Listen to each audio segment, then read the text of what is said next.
말씀을 위해서 간단하게 제가 한 번 더 기도하겠습니다. 하나님, 매주일 저희들이 이 말씀 시간마다 예수 그리스도의 그 이적의 능력을 체험하게 됩니다. 지금도 살아계신 우리 하나님, 우리에게 하나님으로 예수 그리스도와 함께 임마누엘로 임재해 계시는 하나님을 찬양하면서 저희들이 이런 말씀을 이제 오늘 또 대할 때 주님의 그 음성을 듣게 하시고 말씀의 진리를 길어내는 시간 되도록 성령께서 특별한 은혜를 베풀어 주시옵소서. 무엇보다도 말씀이 우리에게 주시는 교훈에 따라 마음을 다해서 반응하게 하시고 순종하게 하시고 주님이 기뻐하시는 삶을 살게 하여 주시옵소서. 예수님의 이름으로 기도드립니다. 아멘. 슬프거나 고통스러울 때 눈물을 흘리며 우는 것이 정상이기는 하지만 이것이 모든 사회나 모든 문화에서 똑같지는 않은 것 같습니다.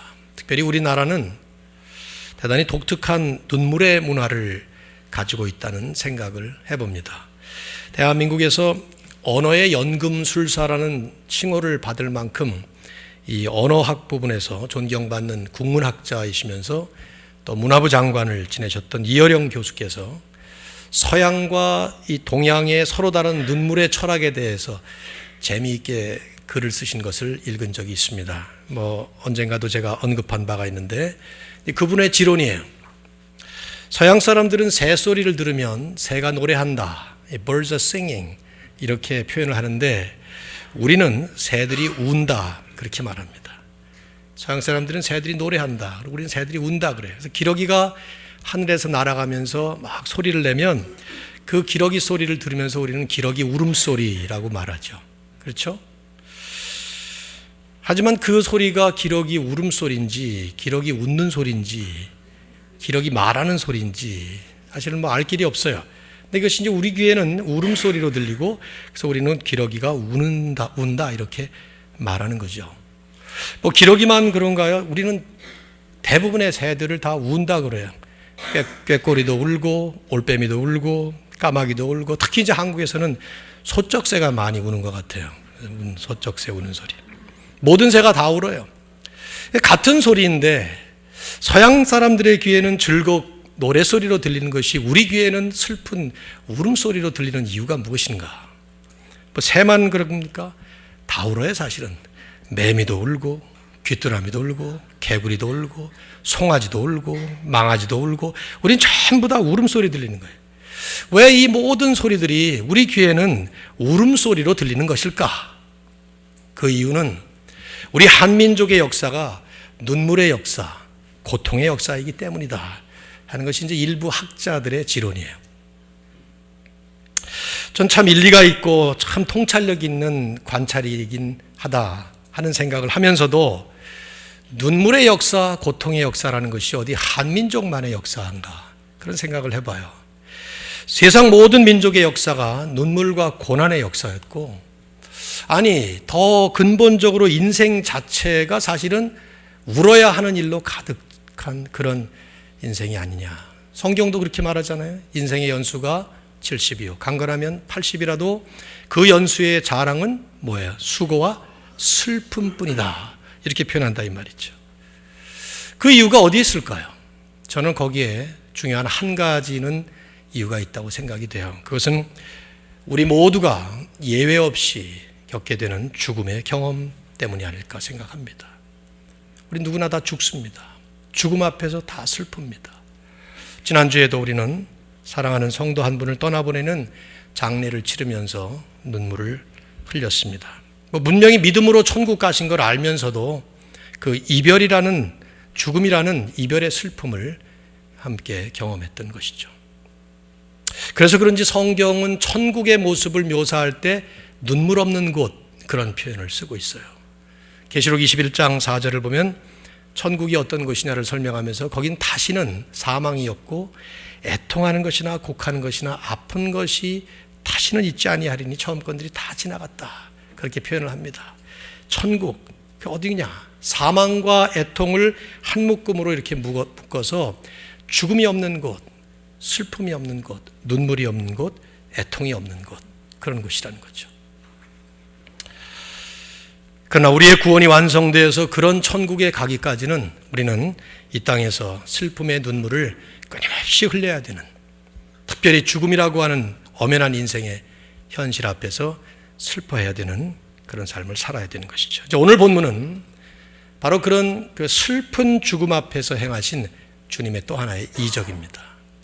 이제까지 이적을 상당히 많이 보고 있습니다만 1년 동안 모든 이적들이 사실 다 독특한 개별성을 가지고 있는데, 이 이적도 마찬가지로 그저 그렇고 그런 평범한 이적이 아니라 누가가 기록을 해야만 할 만큼 아주 중요한 또 그런 특성을 가지고 있는 이적입니다. 자, 11절부터 우리가 읽은 그 본문을 보시면은 누가가 이걸 스토리로 진행을 하고 있기 때문에 여러분이 스토리로 잘 보셔야 될 것 같아요. 예수님께서 어느 날 나인이라는 성을 향해서 가시고 있었습니다. 이 나인이라고 하는 곳은 예수님의 고향인 나사렛에서 남동쪽으로 약 한 6마일 정도 떨어져 있는 작은 마을이었는데, 지금도 네인이라는 땅이 있습니다. 거기에 성경에서는 여기밖에 나오지 않아요. 그러니까 그렇게 중요한 곳은 아닙니다. 역사적으로나 어떤 면에서도 말이죠. 그런데 이제 이런 이름을 누가가 언급한 것은 어떤 특별한 의미보다도 이 사건이 지닌 그 중요성을 후대에 누가복음을 읽을 독자에게 상기시키기 위해서 그렇게 한 것이죠. 우리가 어떤 지역 그러면 그 지역에서 일어난 사건이 생각나는 거예요. 콜럼바인 그러면 아주 슬픈 총기 사건이 딱 떠오르는 것처럼 그런 거나 마찬가지. 많은 사람들이, 군중들이 예수님과 함께 가고 있었습니다. 그것은 예수님의 그 말씀의 권위와 예수님께서 자주 행하셨던 그 기적 행하는 것을 본 사람들 중에 구경을 하고 싶다든지 아니면은 뭔가 얻으려고 하는 사람들이 따라가고 있었던 것이죠. 그러니까 예수님의 그 영향력이 아주 센세이션하게 막 일어나던 그런 순간이었다고 볼 수가 있는 거예요. 주님께서 성문 가까이 오셨을 때 웬 큰 행렬이 앞에서 마주보며 다가오고 있었습니다. 그 당시에 그 성문이라고 하는 그 게이트라고 하는 것은 많은 사람들이 아주 다양한 목적으로 정기적으로 모이는 일종의 만남의 장소였기 때문에 이미 그곳에는 언제나 성문에는 많은 사람들이 모여 있었습니다. 그런데 이제 예수님을 따르는 많은 사람들이 그곳을 가고 있었고 또 다른 큰 행렬이 마주보면서 오고 있었어요. 그러니까 누가는 지금 이 사건이 일어나고 있는 그 현장이 엄청나게 많은 사람들이 이렇게 세 그룹이 모이고 있다는 것을 연중에 보여주는 것이죠. 딱 보니까 죽은 사람을 메고 오는 장례 행렬이었습니다. 원문에는 바로 이 말 앞에 보라, 이두라는, 영어로 하면 behold 혹은 look 이런 말이 거기 담겨져 있는데 우리말엔 주로 그 말을 번역을 안 해요. 그 번역해야 원칙인데 그걸 탁 눈에 띄게 만드는 내용이죠. 이스라엘은 더운 지역이기 때문에 지금도 덥습니다만은 2000년 전에는 지금과 같은 그런 장례 어떤 절차 속에 할 수 있는 과학적인 방법이 없었으니까 사람이 죽으면 죽는 즉시 그 당일날 그냥 곧바로 장례 절차로 들어가는 거예요. 사람이 죽으면 곧바로 그 시신을 잘 닦고 부패 방지하기 위해서 기름을 바릅니다. 그런 다음에 그 죽은 사람 그 당사자의 옷을 입히든지 아니면 깨끗한 천으로 잘 싸서, 예수님 경우에 이제 그랬던 거고 세마포 천으로 싼 것이고요. 매장 장소까지 운반을 해서 거기에 이제 무덤에 안치하는 것이죠. 그때 이제 그 사람을, 그 시신을 운반할 때 사용하는 그것은 요즘처럼 그 뚜껑을 덮는 관에다가 운반할 수도 있지만 대부분의 경우는 그 뚜껑이 없는 판자 같은 운반대 그 위에 이렇게 올려놓고 운반하는 거예요. 그러니까 보이는 거죠. 그 시신이. 뒤를 이제 사람들이 곡을 하면서 따라가는 것입니다. 근데 우리가 주목할 것은요, 누가가 지금 이 여인에 관해서 알려주고 있는 세부 기록과 그 표현이에요. 짧지만 이 죽은 사람은 한 어머니의 독자요, 그의 어머니는 과부라, 이렇게 설명을 하고 있습니다. 한 어머니의 외아들이었고 그 어머니는 과부였다 하는 것입니다. 누가의 초점은 이 여인에게 있어요.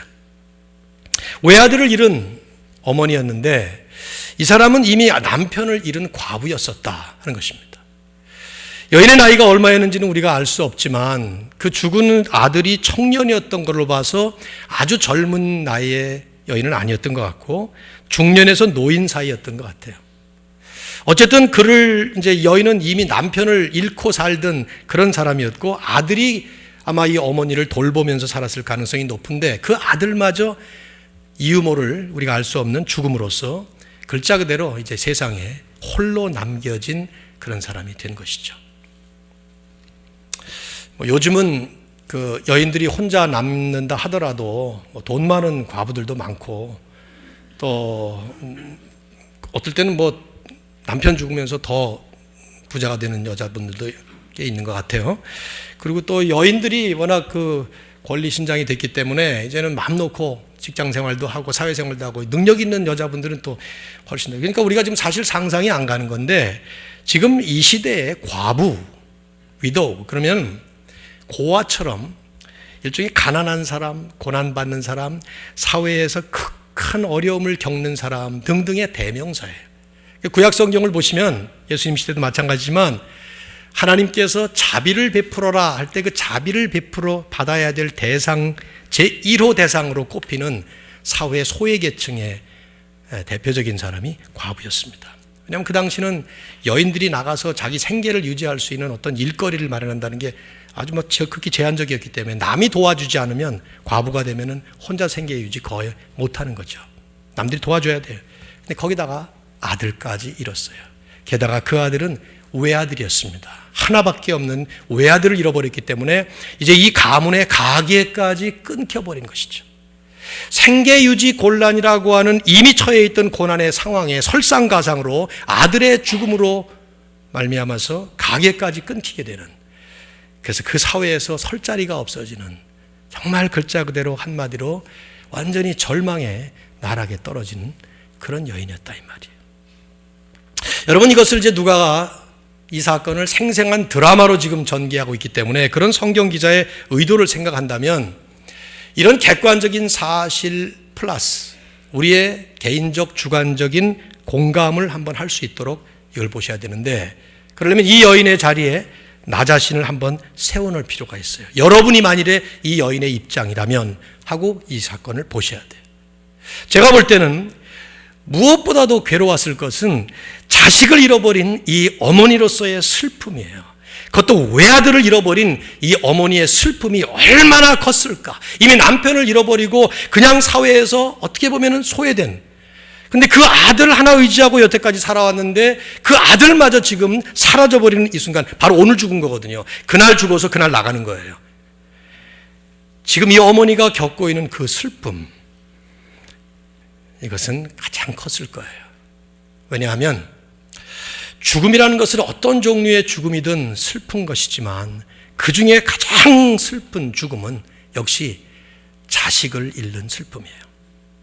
경험해 보신 분들은 아마 아실 겁니다. 부모보다 자녀가 먼저 죽는 경우에, 특별히 젊을 때 죽는 경우에 그것은 대부분, 아니 거의 다가 극단적인 사고로 죽든지 아니면 아주 애처로운 고칠 수 없는 불치병으로 죽기 때문입니다. 우리가 그동안에도 자식 죽어서 이 자식이 아파서 어머니 아버지가 막 나와서 얼마나 많이 나왔어요. 치유의적인 대부분이 그런 거 아니었습니까? 저도 목회하면서 가장 힘들고 가장 가슴 아팠던 때는 이런 어린 자녀 혹은 젊은 자식이 죽는 죽음 앞에서 그 사람을 위로해 줘야 되는, 그 어머니 아버지를 위로해 줘야 되는 그런 장례 예배들이었습니다. 보통 이제 제가 말씀을 준비를 토요일 되기 전에 다 준비하고 토요일 되면 주로 이제 특별한 행사가 없으면은 그냥 집에서 묵상을 하게 되는데, 어제 이 묵상을 하면서 떠오르는 사람들이 몇이 있었어요. 백혈병을 앓다가 중학교 1학년인가 2학년 어린 나이에 세상 떠난 그 딸의 장례를 치렀던 부모님이 생각이 나요. 교회 새벽 기도에 권사님이 갔다 오셨는데 돌아와 보니까 딸이 잠을 자다가 침대에서 떨어졌는데, 큰 딸이에요. 성인이 된 딸인데 어젯밤에 유리컵에 물을 마시고 그 밑에다가 이렇게 내려놓은 그 위에 떨어져서 죽은 걸 발견한 거죠. 아버지가 해외 출장을 아주 좋은 기업에 이사셔서 갔다 돌아오는 날이었는데, 이 아들은 고등학교 2학년 될 때까지 학교 폭력에 시달리다가 아파트에서 뛰어내린 겁니다. 첫 번째 떨어졌을 때 자동차 그 주차한 자동차 위에 떨어져서 안 죽었어요. 피투성이가 된 채 다시 올라가서 계단이 다 피범벅이가 됐는데 다시 반대 방향으로 떨어져서 죽었어요. 장례식도 제가 했고, 그 뒤에 그 아버지는 김종기 이사장이라고 신문에도 내고 자기가 간증도 하고 그래서 제가 이름도 밝힐 수 있습니다만은 자기 사재를 다 팔아서 청소년 폭력 예방 재단이라는 좋은 단체를 만들어서 제가 해년마다 거기 가서 그 창립 예배를 몇 년간 드려준 그 아버지. 잠자는 어린 아이를 그냥 놔둔 채 엄마가 잠깐 아파트 슈퍼에 나간 새에 돌아오는데 그 아이가 깨가지고 그 아파트 베란다에 매달렸는데 이 아이가 엄마가 오는 걸 보고 엄마를 맞겠다고 베란다를 이렇게 넘어가. 엄마가 막 말리는데 엄마 눈앞에 보는 데서 떨어진 것이죠. 저는 잊어버릴 수 없는 것이 장로님의 아들이에요. 지하철을 기다리고 있다가 머리에 저기에 그 헤드폰, 이어폰을 꽂고 뭐 음악을 들었는지 공부를 했는지 모르겠습니다만 참 착실하네요. 우리 큰 딸하고 동갑이니까. 이제 들어오는 진입하는 지하철에 그만 밀려서 됐는지 그 자리에서 치어서 장로님이 저에게 그 새벽 2시에 전화한 그 음성이 생생해. 목사님, 제 아들이 지금 지하철에서 죽었습니다. 장례할 강남 성모병원 자리 좀 영안실 좀 마련해 주십시오. 아직도 생생합니다. 뭐 제가 경험했던 이런 가슴 아픈 자녀들의 죽음 얘기만 해도 아주 다양한데요. 뭐 생각하면 더 많을 것 같아요. 그게 어떤 시기였든 간에 이 모두가 다 하늘이 무너지고 세상이 꺼지는 그런 경험들이에요. 뭐 여러 번 저도 제 가족 얘기를 했습니다마는 제 장인 장모님도 아들을 잘 키워서 대학 졸업하고 ROTC 훈련 잘 받고 군대에 임관해서 들어갔는데 3개월 만에 죽은 소식을 듣고 갔을 때, 또 딸은 32살에 병에 걸려서 9년을 투병하다가 41살에 떠나갈 때 둘씩이나 떠나보내면서 겪으셨던 그 부모님들의 슬픔은 뭐 누가 설명할 수 없는, 그냥 너무 불쌍한 거죠. 여기 지금 그 성에 많은 사람들이 함께 나오고 있었다 하는 것은 이 여인이 적어도 그 성의 많은 사람들에게 따돌림 받은 사람은 아니었다라는 것을 시사하면서도 누가의 의도는 그만큼 이런 극심한 어려운 곤경을 많은 사람들이 공감하지 않을 수 없을 만큼 너무나 불쌍한 상황이었다. 그걸 묘사하는 거예요. 근데 중요한 것은 바로 예수님이 그 여인을 본 것입니다. 주께서 과부를 보시고, 우리 이런 말씀을 그냥 지나쳐 버리는데 13절에 누가가 이걸 진행하면서 주께서 그 과부를 보셨다. He saw the widow. 봤다 하는 거예요. 그 많은 사람 중에 수많은 사람들이 이미 성문에 모여 있었고, 수많은 사람들이 예수님을 밀고 오고 있었고, 또 수많은 행렬이 오고 있었지만 그 많은 사람들 중에 예수님의 눈은, 관심의 초점은 이 불쌍한 이 여인에게 꽂혀 있었던 것이죠. 누가가 지금 이 전체 사건 스토리 속에서 역력하게 강조하고 있는 거예요. 복음서에서 다른 등장하는 인물들이 예수님을 주님이라고 부르는 것은 뭐 자주 있는 일이지만, 복음서 기자들인 마태, 마가, 누가, 요한 자신이 해설자처럼 글을 기록을 하면서 예수님을 주님이라고 표현하는 적은 별로 없어요. 마태만, 마가는 안 하고, 그렇게 안 하고, 요한이 가끔 그렇게 하는데 누가는 여기 처음으로 지금 주께서 그 여인을 보셨다 하면서 예수님을 주님이라고 지금 롤드라고 부르고 있는데 아주 적합하게 사용한 용어죠. 왜냐하면 이제 예수님께서 이 청년을 살리시는 이적을 통해서 누가가 보여주고자 하는 것은 바로 이 예수가 이 죽음을 이기시고 이 슬픔을 위로해 주실 이 땅에 오신 하나님의 아들 메시아시다, 주님이시다 하는 걸 보여주기 위해서 칭호를 그렇게 쓴 거죠. 주목할 건요, 지금 이 순간에 어느 누구도 예수님 앞에 나와서 뭐 도와달라든가 살려달라든가 그런 말을 전혀 하지 않은데 예수님께서 스스로가 지금 이니시에이트 하셔서 움직이시면서 그 다음에 액션을 취하시는 겁니다. 여러분, 지금까지 우리가 이적을 봤지만 대부분의 경우가 요청에 의해서예요. 그렇죠? 그런데 지금 이 순간은 아무도 요청하는 사람이 없어요. 누가 살려달라는 말 감히 하지도 못합니다. 살아나는 거 본 적도 없으니까 말이죠. 어쩌면 이 사건이 그 살아난 사람들의 사건 중에 제일 첫 번째일 가능성이 아주 높아요. 우리가 정확하게는 모르지만 말이죠. 어쨌든 주님이 스스로 요청도 안 하는데 스스로가 지금 그 다음 이 청년을 살리는 일을 하시는 거예요. 왜 그랬을까요? 간단해요. 너무 불쌍했던 거예요.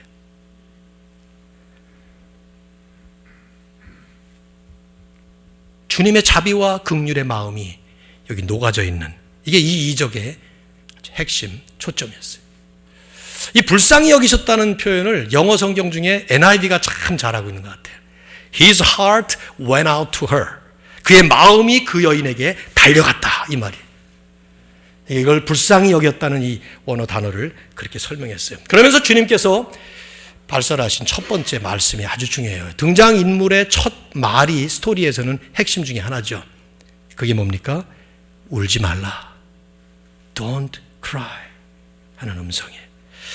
물론 이제 이 말씀은 이 흐름 속에 보면은요, 6장으로 이렇게 올라가 보면 누가가 예수님의 말씀을 기록을 할 때에 거기 마태복음 5장에 팔복이라는 것이 나옵니다. 심령이 가난한 자는 복이 있나니 천국이 그의, 뭐 이런 쭉 8개의 복이 나오는데 누가는 그 8개 중에서 3개만을 딱 골랐어요. 약간 바꿔가지고. 그래서 누가복음 6장 20절에 보면 예수님께서 제자들에게 팔복의 3가지를 복이 있나니 복이 있나니 복이 있나니 이렇게 말씀합니다. 그게 뭐냐면 가난한 자는 복이, 심령이 가난한 게 아니라 그냥 실제로 physically poor, 가난한 자는 복이 있나니 하나님의 나라가 너희 것이요, 지금 줄인 자 hungry, 배고픈 사람은 복이 있나니 배부를 것이요, 지금 우는 자 이 여인처럼 그런 자는 복이 있나니 너희가 웃을 것이라.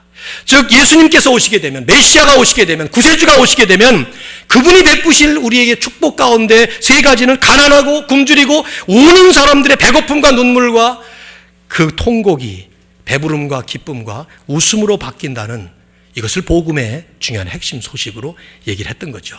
그걸 지금 이제 리마인드 시키는 이런 스토리가 지금 전개되고 있는 거예요. 여러분이 이제 드라마를 보게 되면 그 드라마의 해설자가 해설을 하는 내용이 나오고 등장인물이 직접 말하는 말과 액션이 나오죠. 누가는 예수님이 하셨던 첫 말씀을 예수님 자신의 입에서 나오는 직접 화법으로 얘기하고 있는 거예요. 울지 말라. Don't cry. 그래서 이 글을 읽는, 이 스토리를 접하는 우리들로 하여금 예수님의 그 생생한 음성을 들으라는 것이. 여러분의 귀에는 이 음성이 들리시나요? 특별히 여러분이 슬픔을 겪을 때, 고난의 현장에 놓일 때, 이 예수님의 음성이 들리냐 이 말이죠. 울지 마라. 어떻게 하다 보니까 우리 김학윤 집사님의 장례를, 이재복 권사님의 장례를 치르고 오늘 김학윤 집사님과 또 아이들이 일부에 나왔는데, 이 설교 나가시면서 어떤 분이 목사님 일부러 설교 준비하셨어요. 그런데 그렇지 않거든요. 제가 몇 주 전부터 그 다음 몇 주 거를 하니까 하나님이 그렇게 맞춰주셔서 그 가정에 제가 그랬습니다. 예수님의 음성 들으시면 좋겠다고. 사람들은 이 얘기를 할 수 없지만 예수님은 우리에게 이 말씀 항상 하신다고. 여러분, 우리가 이 예수님의 직접 화법으로 들려주시는 음성을 듣는다는 것이 뭐냐? 우리가 예수님을 임마누엘로, 우리와 함께 하시는 하나님으로 분명히 믿고 있다면 그 예수님은, 그 하나님은 지금 이 순간에도 우리와 함께 하신다는 것입니다. 그리고 이런 슬픔의 자리에 찾아오신다는 것입니다. 그리고 이 위로의 말씀을 직접 들려주신다는 것입니다. 울지 마라. 왜냐하면 우리를 불쌍히 여기시는 그 마음은 변치 않으시거든요. 자비와 긍휼이라는 하나님의 품성은 여전히 똑같거든요. 저는 어제 이미 말씀 준비는 다 끝났지만 제 방에서 이 말씀을 묵상하다가 많이 울었어요. 울지 말라고 그러셨는데 자꾸 울리더라고요, 이 말씀이. 왜냐하면 지금까지 살아오는 동안에 내가 울 때마다 찾아오셔서 울지 마라. 그런 적이 한두 번이 아니니까. 청소년 때 죽고 싶었을 때 울지 마라 말씀하신 게 생각이 났고, 뭐 한두 가지가 아니죠.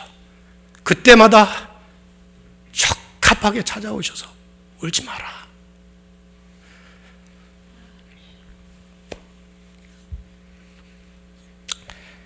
우리 한국 민족은 새들의 쥐저귀는 노랫소리가 울음소리로 들릴 만큼 한과 고난이 가득한 우리 민족이라지만 저는 그 생각도 해봤어요. 130년 전에 대한민국 조그만 한반도를 찾아오신 예수님, 그 복음이 무엇인가?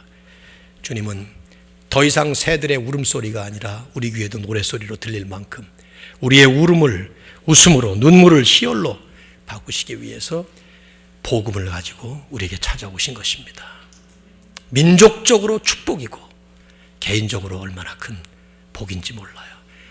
저는 지금도 그 주님의 음성이 들립니다. 울지 마라.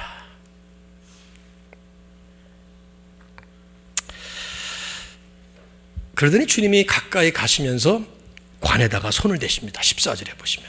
여러분, 예수님의 음성도 들어야 되지만 예수님의 모습도 보실 수 있어야 돼요. 가까이 가서 그 관에 손을 대신 것입니다. 14절에.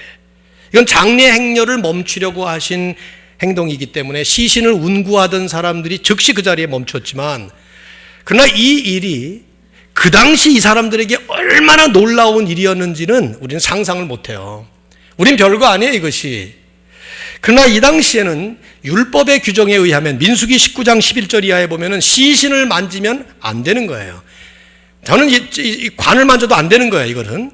근데 예수님이 관을 만지셨다는 말은 관에 올려있던 시신을 만졌다는 얘기로도 볼 수 있는 것인데, 어쨌든 그렇게 만지게 되면 적어도 일주일 동안은 부정하게 되어서 아무것도 못합니다. 이 사람은 부정한 사람이에요.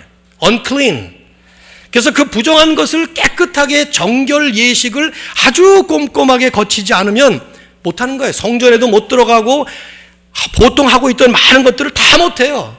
다시 말씀드리면 예수님은 지금 그 관을 만지시면서 율법의 선을 넘으신 거예요. 해서는 안 되는 일을 했다 이 말이에요. 그 당시 그 율법에 매여서 살던 사람들이 볼 때는 저러면 안 되는데, 저러면 큰일 나는데, 그런 일을 저지르신 거예요. 여러분, 이 일을 얼마나 예수님이 많이 하셨어요. 지금까지 구태여 왜 안식일에 병을 고치셔요? 안식일에 왜 일을 하시냐 말이에요. 그런데 안식일에 굳이 하셔가지고는 사람들이 볼 때 율법을 어기시는 모습이 역력해요. 가만히 보면 예수님이 일부러 그러신 거예요. 막 고치다 보니까 아이고 깜빡 잊었네, 오늘 안식일이었네, 이런 게 아니라 이 말이에요. 일부러 안식일을 택해가지고 그날 행하시면서 율법의 규정을 어기시는 것 같은 인상이 역력했잖아요. 근데 그때마다 보면 그 목적은 자비를 베푸시기 위하셨습니다. 사람을 살리기 위해서, 고치기 위해서. 즉 자비와 긍휼을 베푸실 때마다 이런 자비의 순간, 긍휼의 순간에 율법주의의 선을 넘는 그것을 자유롭게 넘어버리시는 그런 모습을 보이는데, 저는 이거 우리에게 대단히 큰 챌린지라고 봐요. 우리가 자비를 베푼다, 긍휼을 베푼다 할 때 율법주의적인 삶을 살게 못합니다. 예를 들면 길 가다가 노숙자가 막 이렇게 승나서 나 I'm homeless 하고 할 때 창문을 열어서 이 사람에게 돈 10불을 줄까 말까 할 때 복잡하게 생각하면 못하는 거예요.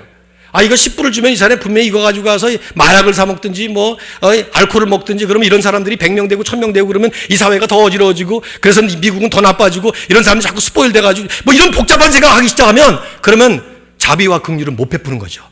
그냥 내 마음속에 긍휼의 마음이 나오고 내 마음속에 자비로운 마음이 나오면 그냥 생각 없이 그런 거 따지지 말고 그냥 주면 되는 거예요. 자비와 긍휼을 베푸는 삶은 율법주의하고는 정반대입니다. 예수님이 정확하게 보여주신 것이죠. 그러더니 이번에는 그 시체에게 명령을 내리시는 거예요. 단호하게. 청년아, 죽은 시체 보고. 사실은 이걸 시체야 그래야 되잖아요. 죽었으니까. 무슨 청년이 죽었는데, 근데 마치 살아있는 것처럼 부르시는 거죠. Young man 하고 부르는 거예요. 청년아, 내가 네게 말하노니 일어나라. 아주 권위 있게 내가 네게 말하노니 일어나라. Get up!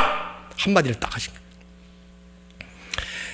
거예요. 여러분도 청년 때, 혹은 지금 청년들이 여기 계시다면은, 청년들 집회에 가보면 이 제목이 제일 많이 나오는 것 중에 하나예요.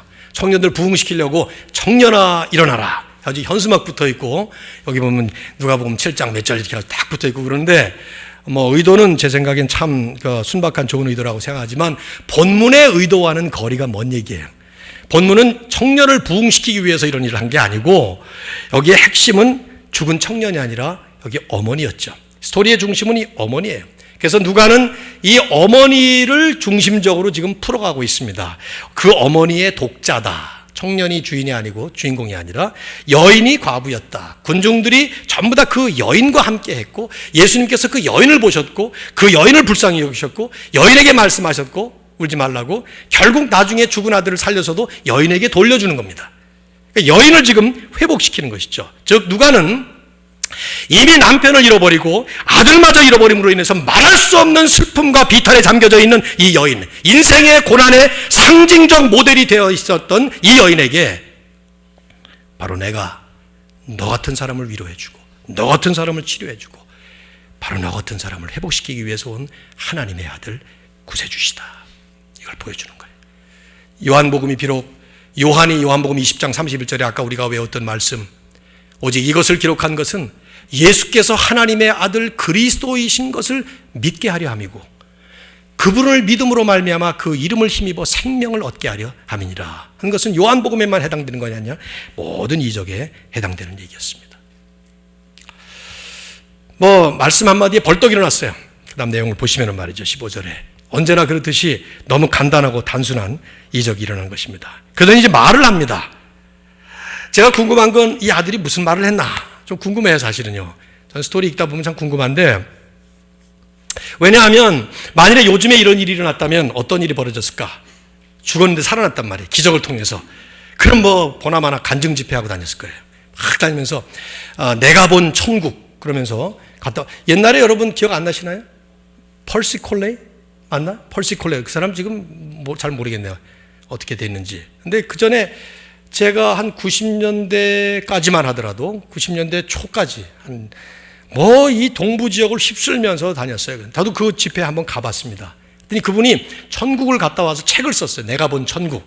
그래가지고 그런데 가서 들어보니까 완전 엉터리 얘기예요. 전부 다 성경에 하나도 없는 얘기예요. 여기 갔더니 베드로가 있고 저기 갔더니 바울이 있고 만났는지는 모르겠지만 아무튼 그냥 그런 얘기 떠들. 성경에 하나도 없는 얘기. 성경을 말하고 있지 않은 얘기. 참 재미있는 게요. 복음서에 예수님께서 죽은 사람을 살린 게 3번 나오는데 여기하고 야이로의 회장장 야이로의 딸, 또 하나는 유명한 나사로. 근데 이 3사람이 다 분명히 말을 하고 다녔을 텐데 그 사람들이 한 말을 하나도 기록을 안 하고 있습니다. maybe 그냥 입 다물고 있어 그런 것 같아요. 제 생각에는.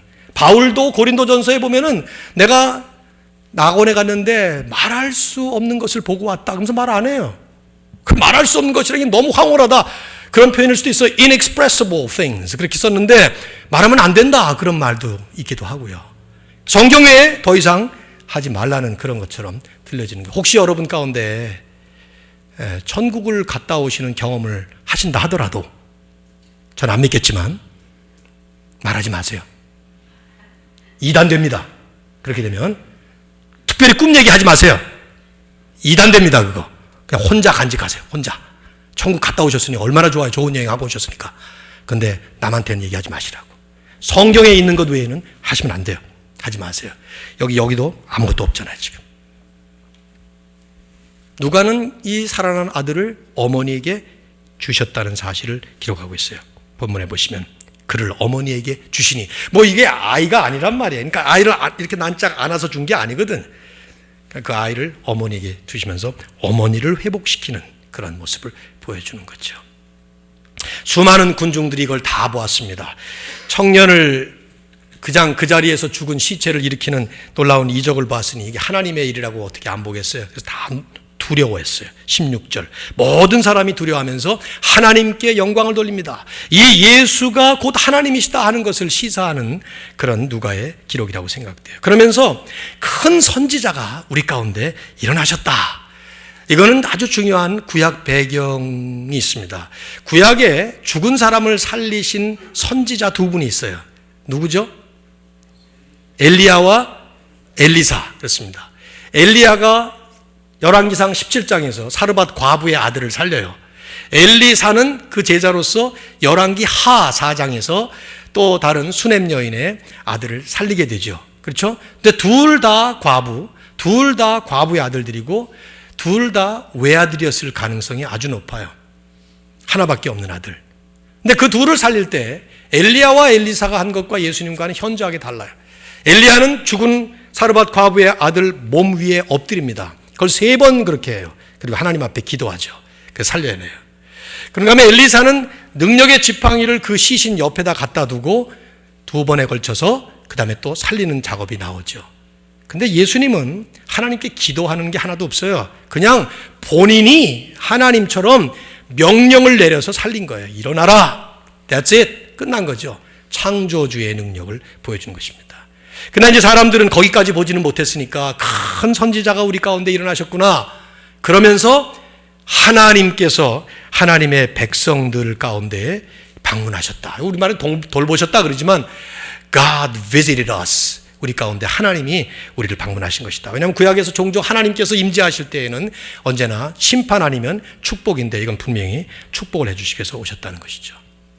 결과적으로 예수님의 명성이 쫙 퍼져나가게 되었던 것입니다. 자, 오늘도 우리는 예수님의 이적 한 편을 드라마로 이렇게 한번 쭉 보았습니다. 이게 우리에게 주시는 교훈은 무엇인가? 모든 이적들의 공통적인 교훈을 담고 있죠. 예수 그리스도에 대한 이적 교훈이에요. 그러나 특별히 지금 누가는 여기서 보여주는 예수님의 그 모습을 한 분야를, 그 면을 부각시키고 있습니다. 저는 2가지로 이걸 좀 정리를 하겠습니다. 첫째, 이 이적은 예수 그리스도는 고통하는 우리 인생에 자비와 긍휼로 찾아오신 하나님의 아들 구세주셨다 하는 것을 보여주는 거예요. 예수님이 이 땅에 오셨을 때 예수님께서 보여주신 것은 뭐냐 묻는다면 누가는 이 이적을 통해서 그것은 바로 고통당하는, 슬픔에 잠겨있는, 그리고 비탄에 고통하는 우리 인생들을 위해서 자비와 긍휼을 베푸시기 위해서 찾아오신 하나님의 아들이시다 하는 것이죠. 우리가 주님을 기억할 때, 그렇기 때문에 이런 교훈을 우리에게 주신 교훈으로 받는다면 특별히 우리는 우리의 슬픔의 현장에서 주님을 기억해야 합니다. 세상에서는 위로받을 길이 없습니다. 장례식 때 예배에 가서 제가 제 아무리 설교를 잘한다 한들 그거 위로 안 됩니다. 오직 유일한 위로는 보혜사 성령님으로 이미 우리에게 찾아오셨고 그 성령님을 통해서 끊임없이 임마누엘의 우리와 함께 하시는 하나님으로 함께 동행하시는 그 예수님의 임재하심이에요. 우리 곁에서 말씀하죠. 울지 말라. 우린 그 음성을 들을 수 있어야 돼요. 또 죽은 시신을 담고 가는 그 관을 만져주시는 그분의 그 터치를 느낄 수 있어야 합니다.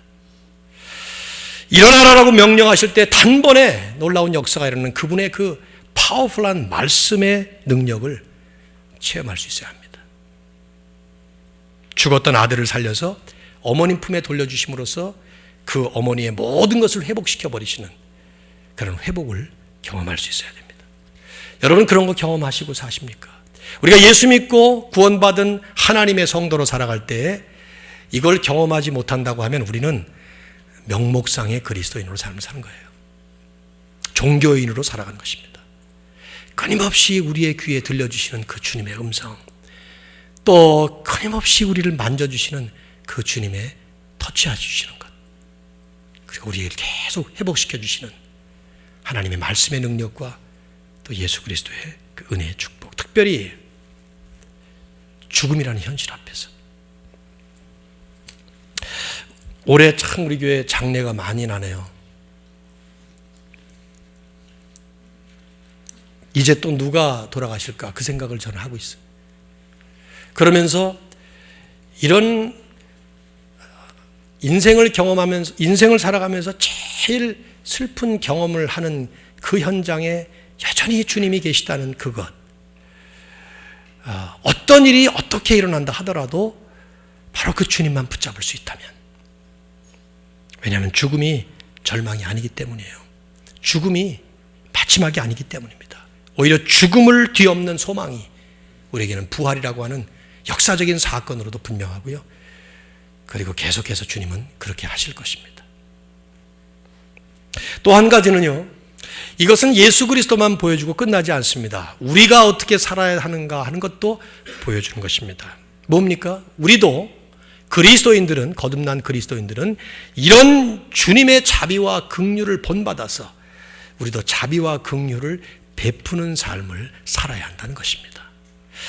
여러분, 그리스도인으로 거듭난 사람이 어떻게 살아야 됩니까? 하고 묻는다면 저는 아주 현실적으로 답을 할 수 있을 것 같아요.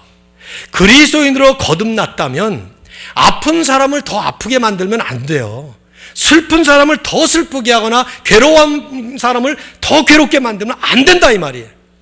정반대로 살아야 돼요. 예수님의 모범을 그대로 따르면 되는 거예요.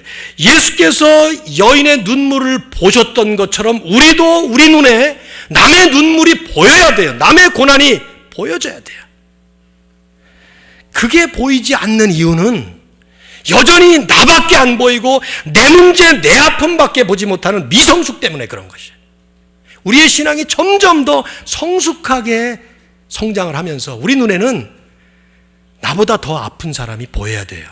나보다 더 슬픈 사람이 보여야 돼요. 그래서 교회 올 때 내 슬픔, 내 문제도 해결받아야 되지만 나보다 훨씬 더 어려운 문제를 지난주에 겪었다든가 지금 겪고 있는 사람들을 바라보면서 그게 우리 눈에 보이기 시작하는 것이 성장의 기본 원리예요. 예수님께서 여인을 불쌍히 여기셨던 것처럼 우리들도 다른 사람을 불쌍히 여기는 compassionate heart가 우리의 가슴에 일어나야 합니다. 이 가슴이 점점 더 compassion으로 자꾸만 확장돼야 된다 이 말이에요. 여전히 남의 것을 보면 compassion이 일어나는 게 아니라 시기 질투가 일어나거나 부러움이 일어나거나 그러면 우리는 여전히 미성숙한 사람이에요. 애들을 보세요. 아이들이 그러지 않습니까? 자기 가진 거 있으면서도 남의 거 보면은 더 가지려고 그러고 더 뺏으려고 그러고 그러지 않아요. 우리가 우리 모습 속에 내 마음이 컴패션으로 자꾸만 채워지면 나보다 덜한, 나보다 더 못한 이게 눈에 보여야 되고 불쌍히 여겨지게 되는 것이죠. 예수님께서 이 여인을 향해서 울지 말라 말씀하신 거 그대로 우리도 실천하면 되는 것이죠. 남의 아픔을 중심으로 위로해주는 그 말 한마디, 예수님 그 말 한마디, 이적을 일으키시기 전에 이 말씀을 하신 이것, 우리가 분명히 봐야 돼요. 내 입에서 나오는 말 한마디가 슬픔을 위로해 줄 수 있는 말이 되어야 되는데 만일에 내가 입을 열면 남 욕하고 말만 하면 남 비난한다면 이건 그리스도인으로서는 그리스도의 모습을 드러내지 못하는 거 아니겠습니까? 예수님 보이신 그 모습 그대로예요. 저는 지난 금요일에 우리 이재복 권사님의 장례 예배를 치르면서 너무나 임마누엘 교회가 감사했습니다. 왜냐하면 수요 예배 때도 그런 말씀을 드렸습니다만은 장의사 그 일정 때문에 6시에 밖에 안 된다고 그러니 6시에 비즈니스 하시는 분들로 가득 차 있는데 우리 교회 어떻게 6시에 갑니까? 그래서 아마 우리 집사님도 끝나고 나서 그 떡 이렇게 나눠주면서 너무 많이 들어오셔가지고 걱정을 하시더라고요. 이거 어떡하지, 모자르면 어떡하지 그러시더라고요. 그 정도로 교우들이 많이 오셔서, 특별히 우리 소망의 어른들도 많이 오시고, 한국에서는 장례가 일어나면 노인들은 안 가요. 초상집에 노인들이 안 가요. 거기 가면 뭐 더 빨리 죽는 줄 알고 안 가요. 이상해요, 그거. 이상한 유교적인 어떤 뭐 터부시하는 뭐가 있어가지고 안 갑니다. 근데 우리 소망의 어른들도 많이 오시고, 비즈니스 하시는 분도 먼저 문 닫고 뭐 오시든가 맡겨놓고, 참 감사하다. 제가 2부 예배 때 조금 강하게 도전을 했습니다. 임마누엘 교회를 다니면서 단 한 번도 남의 장례식을 가보지 못한다면 본인 죽었을 때 누가 찾아올 것인가 생각해 봐야 되는 거예요. 청년들에게도 그런 얘기를 했어요. 청년들에게도 어른들은 니네 교회 교인들 아니냐. 한번 다음번 장례식에 뭐 누가 어느 권사님이 돌아가셨다, 누가 돌아가셨다 할 때 우리 청년들이 너무 많이 와가지고 여기가 도대체 뭔가 놀랄 정도로 한번 해봤으면 좋겠다. 이런 얘기도 해봤습니다. 공부하는 것도 힘들고 학위 받는 것도 힘들지만 죽음이라는 인생의 가장 힘든 비탄 앞에서 고통하는 그 사람을 나는 전혀 모르지만 찾아가 주는 것 하나, 나는 예수님에게서 배워야 된다고 생각해요. 특별히 관을 만지시는 그 예수님의 모습을 보면서 이 율법주의의 선을 넘는 긍휼의 삶. 율법주의라는 건 다른 거 아닙니다. 늘 그냥 옳고 그런 것만 따지는 게 율법주의예요. 옳고 그런 거 따질 때가 있죠. 그러나 항상 그건 심각한 율법주의인데, 옳고 그런 것을 따진다는 것은 뭐겠습니까? 나는 옳고 남은 그러다 그 말이죠. 근데 그렇게 함으로 인해서 자기 의에 빠지는 거예요. 그건 베푸는 삶을 살 수 없어요. 예수님은 그렇게 하지 않습니다. 그걸 넘어서는 것이죠. 긍휼과 자비를 베푸시는, 결국 그럴 때 청년을 살리신 것처럼 우리에게 그런 능력은 없지만 우리에게 주신 영적인 은사나 축복을 베풀면 우리도 회복의 역사가 일어나는 것이죠. 하나님의 사명을 온전히 바라보는 해, 이런 문구를 여기다가 붙여놓고 예배를 드리지만 무엇이 우리의 사명인가? 다른 것 없습니다. 선교가 뭐냐, 구제가 뭐냐, 사명이 뭐냐, 이거 전부 다 예수님처럼 살면 되는 것입니다. 우린 그렇게 못 살지만 따라가는 거예요. 주님이 사셨던 것처럼 오늘 이 말씀을 우리에게 적용을 시키는 사명의 한 일환으로 본다고 하면 그 사명은 긍휼과 자비를 베푸는 사명이 될 것입니다. 사랑하는 성도 여러분, 예배를 드리고 돌아가실 때마다 하나님은 우리를 그런 현장으로 보내시는 거예요. Live your life compassionately. 우리의 삶을 긍휼의 삶으로 살아라 명령하시는 것이죠. 자, 옆에 분들에게 한마디씩 하실까요? 힘내세요. 한번 해보십시오. 네.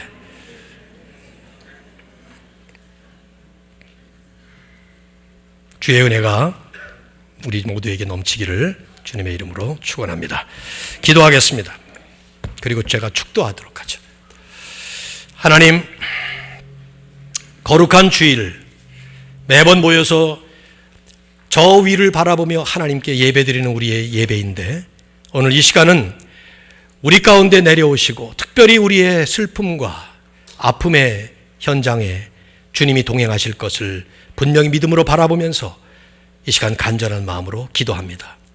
우리의 귀에 예수님의 음성이 들리게 하여 주시옵소서. 우리의 몸에 예수님이 만져주시는 그 터치를 느끼게 하여 주시옵소서. 그리고 우리와 함께 동행하시면서 우리를 회복시키시는 그 주님의 놀라운 능력의 말씀과 또 하나님의 역사를 체험하게 하여 주시옵소서. 하나님, 그러나 또 한 번 기도하는 것은 그렇게 축복받고 은혜 받는 삶으로 끝나는 것이 아니라 이제 우리도 예수님처럼 보게 하시고 말하게 하시고 행사하게 하시고, 그래서 우리의 눈에 다른 이들의 아픔과 슬픔이 보이게 하시고 우리의 마음이 그들을 불쌍히 여기는 자비와 긍휼로 가득 차게 하시고 우리의 손이 그들을 만져주며 일으켜 세우고 우리의 말이 저들을 세워줄 수 있는 말이 되고 우리에게 주신 은사와 축복을 그들에게 나눠줌으로 인해서 회복의 역사가 일어나는 진정한 사명자의 삶을 살게 하여 주시옵소서. 우리 교회가 그런 놀라운 사명을 잘 감당하는 교회가 되기를 간절히 구합니다. 주님, 제발 우리 교회 교인들은 구경꾼처럼 그렇게 있다가 하나님이 부르시는 날 가는 것이 아니고 선수처럼 이 땅에 우리를 보내신 하나님의 목적과 그 의미를 잘 깨달아서 최선을 다해 예수님 닮아가며 끝까지 달려가는 저희 모두가 되도록 인도해 주시옵소서. 이제는 우리 주 예수 그리스도의 무한하신 은혜와 하나님 아버지의 크신 그 사랑과 성령의 위로하심, 동행하심, 충만케 하심이 오늘 주신 은혜에 감사하며 여전히 주님과 함께 동행하면서 이 땅에 고통받는 모든 영혼들을 향해서 제게 주신 사명 따라 끝까지 잘 감당하기를 소원하고 작정하고 돌아가는 모든 우리 믿음의 권속들 위해 이제로부터 영원토록 함께 있을지어다. 아멘.